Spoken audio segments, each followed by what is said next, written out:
देखते हुए महाराष्ट्र के परभणी जिला प्रशासन ने विदर्भ रीजन के 11 जिलों से आने वाले लोगों को परभणी में प्रवेश करने पर रोक लगा दी है। आवश्यक होने पर स्थानीय प्रशासन से पूर्व अनुमति लेना आवश्यक होगा। इसके बिना परभणी में उन जिलों से आने वाले लोग एंट्री नहीं कर पाएंगे। इस तरह महाराष्ट्र के परभणी में राज्य की पहली प्रवेश बंदी लागू हो गई है। अतिरिक्त सावधानी बरतते हुए परभणी के जिला प्रशासन ने अकोला से आने वाली बसों को भी एंट्री बंद करवा दी है।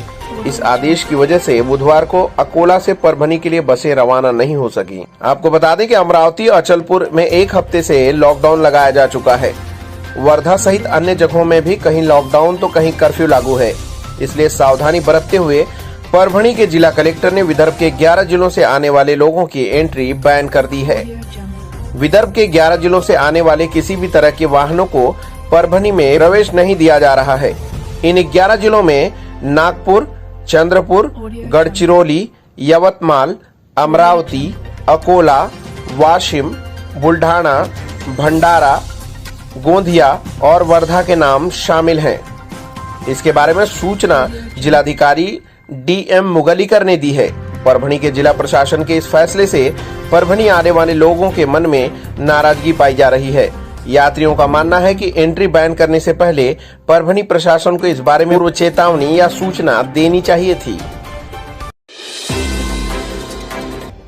महाराष्ट्र में भयावह होता कोरोना। छात्रावास के 327 छात्र हुए कोरोना पॉजिटिव। पिछले 24 घंटों में 8,807 नए संक्रमित मामले आए सामने। 4 महीने के बाद घातक वायरस के संक्रमण से 8,807 नए मामले सामने आए हैं, जिससे राज्य में संक्रमितों की कुल संख्या बढ़कर 21,21,119 हो गई है।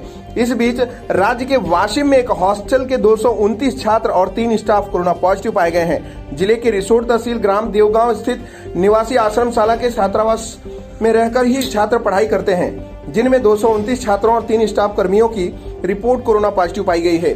बता दें कि कोरोना की दूसरी लहर की शुरुआत अमरावती से ही हुई है। अमरावती में लॉकडाउन लगा दिया गया है। राज्य में और 24 घंटे में 80 मरीजों की मौत हुई है। यह बीते 56 दिन में सबसे ज्यादा है।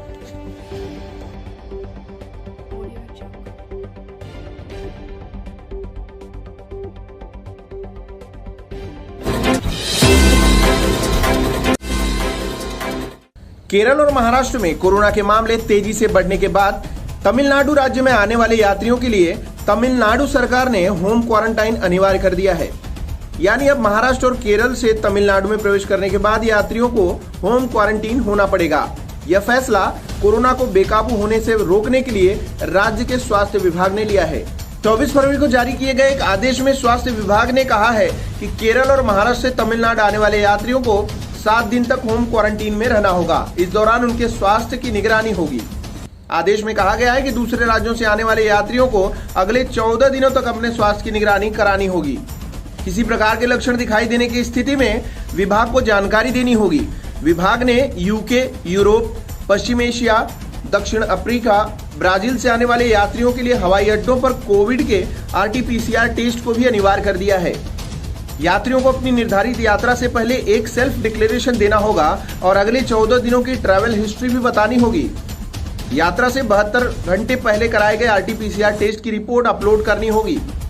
निगेटिव टेस्ट के बाद ही इन यात्रियों को यहां से जाने की इजाजत दी जाएगी, जिसके बाद टेस्ट किए जाने से पहले 7 दिन होम क्वारंटीन भी बिताने होंगे और उन्हें खुद की निगरानी के लिए भी कहा जाएगा। अगर इस दौरान किसी का टेस्ट पॉजिटिव आता है तो उन्हें अस्पताल ले जाया जाएगा और राज्य सरकार के दिशा निर्देशों का पालन करना होगा। 14 दिनों के बाद निगेटिव टेस्ट होने की स्थिति में ही उन्हें अस्पताल से छुट्टी मिलेगी। ब्रिटेन, दक्षिण अफ्रीका और ब्राजील से यात्रा करने वाले यात्रियों के पॉजिटिव पाए जाने के बाद उनके सैंपल को जीनोम टेस्ट के लिए भेजा जाएगा, जिससे ये पता चल सके कि उनके भीतर कोरोना का कौन सा वेरिएंट